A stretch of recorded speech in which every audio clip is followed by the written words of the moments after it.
As Colin Lawrence strode out of the gate, it booed shut behind him, and he exultantly exclaimed, "Freedom!" Casting a quick glance around to ensure he was alone, he continued, "A fresh start with a clear conscience." Making his way to the bus stop, even in this remote location, he had sworn to himself that he was leaving his past behind. Once upon a time, he had been a desperate man, with wealth, cars, women, and friends who reveled in nonstop partying. But the moment he was sentenced, they vanished without a trace, neither a word nor a parcel arriving during his incarceration. Colin's business involved the creation of sham corporations, with a wide range of offerings available for prepayment. However, once the buyer transferred funds into the account, the company would instantly vanish, leaving them with nothing. At one point, Colin's guard slipped, and he became a victim of his own scheme. From a young age, Colin had yearned for opulence, with a desire for a life of luxury burning deep within him. He excelled in his studies, finding everything to come easily to him. The thought of living in the countryside never crossed his mind, as he craved the urban lifestyle. Years flew by, and the only person who had ever truly cared for him, his beloved grandmother, passed away. Colin's family took him in, but they were never able to provide him with the sense of belonging that he craved. He finished his schooling, and at the age of 17, decided to leave his family behind. He moved to the city, living in a dormitory and dreaming of a better life. During that period, Colin was primarily focused on his studies, fully aware that excelling academically was key to achieving a comfortable life. As the adage goes, you reap what you sow, and Colin was determined to sow the seeds of success. Returning to his village was never part of his plan. Although his scholarship provided some financial support, he also considered other sources of income. Eventually, an idea dawned on him, and he worked tirelessly to bring it to fruition. For 3 years, Colin enjoyed his good life, but one day it all came crashing down when he was caught, and he found himself in handcuffs. Upon his return to his hometown, Colin made his way to the bank where he had a safe deposit box containing all the essentials he needed and a substantial sum of money. Aware that he couldn't check into a hotel without proper identification, Colin had meticulously planned his next steps and remained vigilant. As he scanned the streets, he stumbled upon a single advertisement on a bulletin board. 1-room apartment for rent. Immediate payment required. He ripped off the slip with the phone number, headed to an electronics store, and purchased a laptop and a phone. Stepping out of the store, he dialed the number on the piece of paper and was greeted by a woman's voice. After confirming the apartment's details, he went to inspect it. To his delight, it was bright, spotless, and met his needs, so he paid 5 days' rent in advance. After 3 days of recuperation in the apartment, Colin felt rejuvenated. He ate his fill, slept well, and started to plan his next move. His desire was to buy a house in the countryside, so he scoured newspapers for advertisements. One day, he stumbled upon a promising advertisement in the newspaper. A man was selling a house, but with a condition. The seller would only disclose the details during an inspection with a genuine buyer. This is a great opportunity. I have to take it, Colin thought, grinning from ear to ear. He examined the property's proximity to the city and discovered that the village was relatively close, with access to the internet and decent living conditions. It wasn't remote backwoods. He called the number in the advertisement and arranged a visit. They agreed to meet at the city's exit, and Colin arrived promptly. However, the seller was running late and wasn't answering his phone. After waiting for another 15 minutes, Colin was about to leave, but he saw a car pulling up. A man stepped out of the car, and Colin realized it was the seller. "Apologies for my tardiness," said the salesman, extending his hand. "I'm Calvin Montgomery, the landlord. Shall we proceed to see the house?" "Hello, certainly," replied Colin, getting into his car. "Can you give me an idea of the house's condition? What are we dealing with?" "I'll show you the property first, and then I'll provide more details." Perhaps you won't find it to your liking, he said with a hint of uncertainty. Agreed, responded Colin, accepting the salesman's proposal. As Colin examined the exterior of the house, he found himself quite pleased with what he saw. However, when he turned his attention back to the owner, he couldn't help but feel that something was off. The man's eyes were darting around, and his hands were shaking as if he were an alcoholic or gambler. Colin spoke up, seeking an explanation. So, what's the catch? The house looks great, but the price seems too low. Well, you see, my mother is quite old, Calvin responded. She may only have a year left to live. If you buy the house, she'll remain living there as a tenant. Colin was taken aback. Wait, you're trying to sell me the house with your mother still living in it. I'm desperate for money, but I can't just kick her out. Where would she go? Calvin threw up his hands in frustration. Initially, Colin was inclined to decline the offer, but something held him back. He couldn't quite put his finger on it, so he relented and said, "All right, let's go meet your mother." The interior of the house appeared even more spacious than its exterior suggested. As they walked through, the salesman took Colin on a tour. Here's the main room, a smaller one next to it, and the kitchen here. We also have a spacious room in the attic and a summer room on the veranda. As they chatted, the sound of voices caught their attention, and an elderly woman emerged from the smaller room. She was petite, draped in a light shawl, a vibrant dress, and a scarf thrown over her shoulders. Despite the summer heat, she wore valenki, traditional Russian boots, suggesting her feet were cold. Colin and the salesman exchanged glances before the salesman introduced, "Colin, this is my mother." "Nice to meet you," greeted the mother warmly. "If I had known we had guests, I would have baked a cake." However, Calvin quickly dismissed his mother's offer and pushed Colin out of the house. "So do you want it?" he asked impatiently. Colin, without hesitation, replied, "Yes, I'll take it." Although he thought it, Colin refrained from telling Calvin that his mother resembled his own grandmother. Instead, he remarked, "You know, you should be put in jail." Calvin defended himself by saying, "You told me to do it, so I did it. The offer is lucrative. Why should I explain myself?" He was in a rush to meet his wife, who found the opportunity to be profitable. He added, "It's an easy topic. You just have to sit at home and push a few buttons. The profits promised are huge. My wife Deborah is smart and has calculated everything. All the invested money will be returned within a few months, and then we'll just collect the profit without any further investment." "Well, it's a scam, Colin tried to make it clear to him. "No, it's all straightforward," Calvin stubbornly said. Colin realized that Calvin was not concerned about his mother's well-being or the future of the house. He was convinced that Calvin was not a trustworthy person and would likely waste the house's potential. However, to his surprise, Calvin spoke up as if reading his thoughts. "I suggested putting her in a nursing home, but she refused. Besides, the house has been in my name for a long time, so I'm the rightful owner," Calvin explained. Colin simply responded, "I understand." After reaching an agreement, Colin handed over the money to Calvin, and the deal was made. The next day, Calvin and his wife deposited the money into an account at the office with the promise of a fantastic return in a few days. Initially, everything went smoothly, but after 2 days, a message appeared in their personal office, stating that they needed to make another payment that day to withdraw the money the following day. Calvin excitedly exclaimed, "We have to add more money to make even more profit. The returns are increasing rapidly." His wife replied, "But where do we get the additional funds?" They were both eager to make more money, but they didn't have the means to do so. And Calvin came up with a genius idea, how to borrow the necessary amount from a neighbor. The good thing, it was only $15,000. He immediately rushed to the ATM, deposited the entire amount. In the morning, he and his wife woke up early.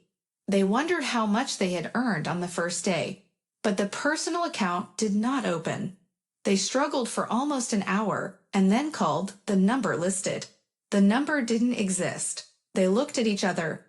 Deborah typed the firm's name into a search engine and immediately groaned. There was already a whole website with people being scammed in literally 24 hours.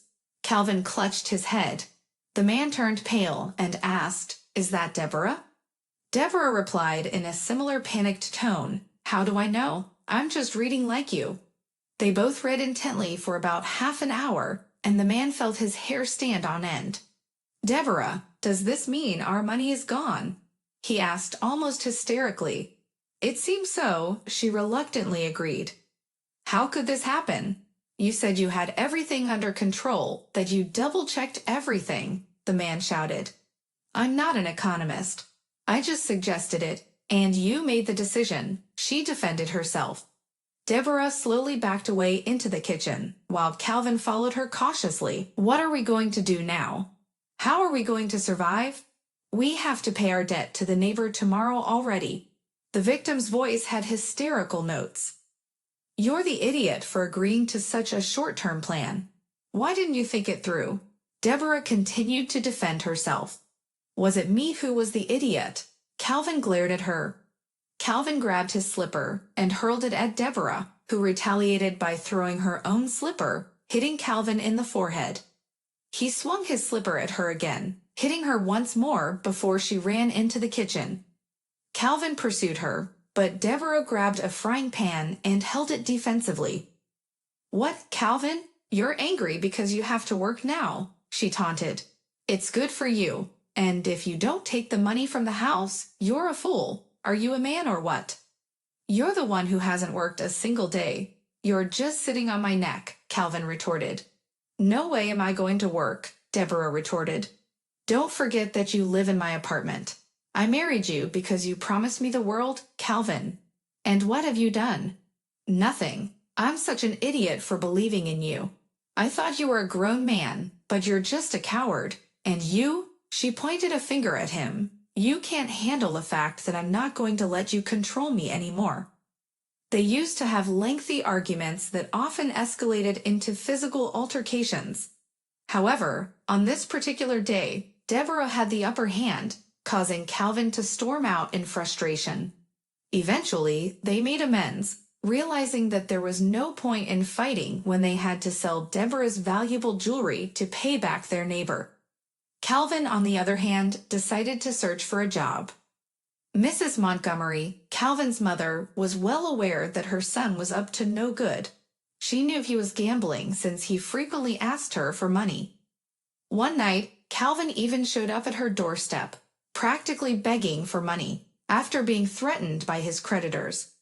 Mrs. Montgomery gave him all the money she had saved for her funeral and firewood, which she had set aside. Her son only visited her when he needed money, and she had grown accustomed to it. Upon spotting Calvin in the company of a bald stranger with an intense gaze, she couldn't help but feel a twinge of fear. However, the stranger's gaze vanished so quickly that she couldn't discern its meaning. When the stranger returned, carrying a suitcase, her fear intensified. Despite her terror, she summoned the courage to greet him with a smile and suggest they have tea together. This was the norm in their village. Guests were always fed and offered a beverage before any questions were asked. So over tea, they began to converse. The young man, named Colin, shared his story, and Mrs. Montgomery was pleasantly surprised by his kind demeanor. However, when he disclosed the details of the business deal, Mrs. Montgomery couldn't help but cry. "Oh, Calvin, how could you do this? To a living person," she exclaimed in disbelief. "Don't worry, I'll only stay for the night and leave tomorrow, so as not to cause any disruptions. You can live in peace." With his promise, Mrs. Montgomery felt a sense of relief and gratitude towards Colin. Colin smiled warmly. "Oh no, Mrs. Montgomery. I purchased the house with you included, so please continue to live here. You don't have to go anywhere. Don't worry." Mrs. Montgomery tried to insist on leaving, but Colin was determined not to let her go. He appreciated her kindness and saw her as a kindred spirit, reminiscent of his own beloved grandmother. After just 3 months, Mrs. Montgomery was practically unrecognizable. She seemed to have undergone a complete transformation, visibly happier and even rejuvenated. Colin knew exactly what had caused the change. He realized that her son had been taking money from her, and without proper nutrition and medication, she couldn't thrive at her age. Colin had renovated the entire house, replacing all the furniture and appliances with brand new ones. There was now a huge refrigerator in the kitchen, and Mrs. Montgomery was delighted with the changes. "How can I cook and live in such a beautiful house?" she exclaimed with pleasure. Colin chuckled and asked, "Don't you like it?" "Oh yes, I do. I love it, actually. It's like nothing I've ever seen before. But of course, it's not familiar to me yet. I'm still getting used to it," replied Mrs. Montgomery with a smile. Colin enjoyed spending time with Mrs. Montgomery and taking care of her. Although he didn't have his own grandmother, this one brought him joy and happiness, and Mrs. Montgomery was just as grateful for all that he had done for her. Under Colin's care, Mrs. Montgomery had forgotten about her days of eating bad food and struggling to do household chores. Everything was always cooked deliciously, and the house was well maintained. Colin would often joke with his grandmother, saying, "We are mutually beneficial to each other. We must live happily ever after." Mrs. Montgomery would laugh and wave at him, saying, "Oh well, whatever you say. I don't have much time left." But Colin would reply with the same smile, "I don't know about that. You must live a long and happy life. Asterisk, asterisk, asterisk. You have a good team, Colin. I can tell they are honest and hardworking. You've chosen well." Colin smiled, pleased with her approval. He knew he could trust her judgment. As they left the office, he couldn't help but think about how lucky he was to have Mrs. Montgomery in his life. She had brought so much joy and wisdom into his world. He made a mental note to take her out for a nice dinner to celebrate his new venture. He wanted to show her how grateful he was for her support and encouragement. As they drove back to her house, he couldn't help but feel a sense of pride and excitement for the future. With his grandmother by his side, and his new business taking off, he knew he could accomplish anything he set his mind to. "Listen, Colin, you shouldn't have taken the other guy. He won't do any good. And the other guys are good." Colin did not pay any attention to what she said at the time, which he regretted very much later. That worker not only did not want to work, but he was always trying to steal something. Olin and Mrs. Montgomery had been living together for 7 months. As he looked at her, he remembered how he had ignored her warning about a worker he had hired who turned out to be unreliable and even attempted to steal from the company. He regretted not taking her advice at the time. Unbeknownst to Colin, Polly Arnold, his neighbor's granddaughter, also worked for him. Although he had feelings for her, he hesitated to pursue a relationship because he viewed her as innocent and pure. However, Mrs. Montgomery noticed the mutual attraction between them and was already thinking of ways to discreetly help them get together. "Mrs. Montgomery, would you like to go out?" Colin asked Granny, changing the subject. "If you're going to the doctor's again, Colin, I'm not going with you. You take me there every month, and I feel like a regular there. I feel fine, so I won't go," Grandma chuckled. Colin chuckled along with her. "I'm not going to the hospital, Grandma. I wanted to offer you a job at my company," he explained. "What kind of job?" "I'm not exactly cut out for manual labor," Grandma quipped, still laughing. "It's not manual labor," Colin replied, joining in her laughter. "I want you to sit in on interviews and help me decide who to hire." "Did the last person you hired turn out to be a bad employee?" Grandma asked, squinting one eye suspiciously. "Yeah, he was pretty bad. We had to let him go after a month," Colin admitted. "And you didn't tell me," Grandma exclaimed, throwing her hands up. "I'm telling you now. But if you're willing to help, we can go together and pick out some good candidates," Colin suggested. They arrived at the office, and Colin settled Grandma into a chair with some tea and sandwiches. "Are you comfortable?" he asked. "Oh, I'm as comfortable as can be. You go on and work. Don't mind me," Grandma replied, sipping her tea and dipping her sandwich in it. As the first visitor walked in, he immediately froze upon seeing Calvin. The visitor was none other than Calvin himself, and his mother's face went a little pale, while even Colin looked confused. Calvin also recognized Colin and stood in silence. He had been sent to the firm by Deborah, who had told him that the boss was intelligent and paid well. His mother then stood up, and Calvin could see that she had put on some weight, dressed nicely, and looked great. He didn't know how to approach or talk to Colin. "I'll just be upfront with you, Colin," the temp started. Calvin grinned, and Colin nodded in agreement. "Go ahead, say what's on your mind," Colin encouraged her. "I don't think you should hire this man. He's not a hard worker, and he's conniving and calculating. He'll make a fortune at the expense of others, and he won't bring any good to your company," she finished, sitting down and gazing out the window. Colin locked eyes with Calvin and boldly stated, "You're no match for us." Calvin immediately jumped up and fled the office, leaving Colin to turn to Grandma and ask, "How are you, Mrs. Montgomery?" as he put his arm around her shoulders. "I'm fine," she replied, wiping away tears. Colin tried to reassure her by saying, "Maybe you should have given him a chance. After all, he's your son." He knew it wasn't an easy situation for her, but Grandma shook her head and said firmly, "No, Colin. You are my son. This man sold me and my house." Asterisk, asterisk, asterisk. After sharing a warm family hug, they all piled into the car and drove home. Upon arrival, Mrs. Montgomery suddenly piped up with a suggestion. "Shouldn't we celebrate all the amazing events that have taken place over the last few months? You and I have become kindred spirits, and you've successfully opened a firm and recruited a full staff," she proposed. Colin agreed that it was a great idea. "But why should we sit here alone? Let's call the neighbors," Mrs. Montgomery suggested, before suddenly remembering something. "I'll go and get my neighbor, Polly. She'll help me in the kitchen, and we can open that bottle of red wine I've been saving. While I walk over, I'll try to remember where I put it. You can park the car and set the table," she instructed, before quickly heading towards the neighbor's gate. Colin entered the house and was surprised to see 3 delicious-looking pies on the table. As he looked in the fridge, he found salads and the bottle of red wine that his mother had been talking about. "When did you have time to make all of this? You're such an artist, Mrs. Montgomery. I'm lucky to have such a great mother," he praised her.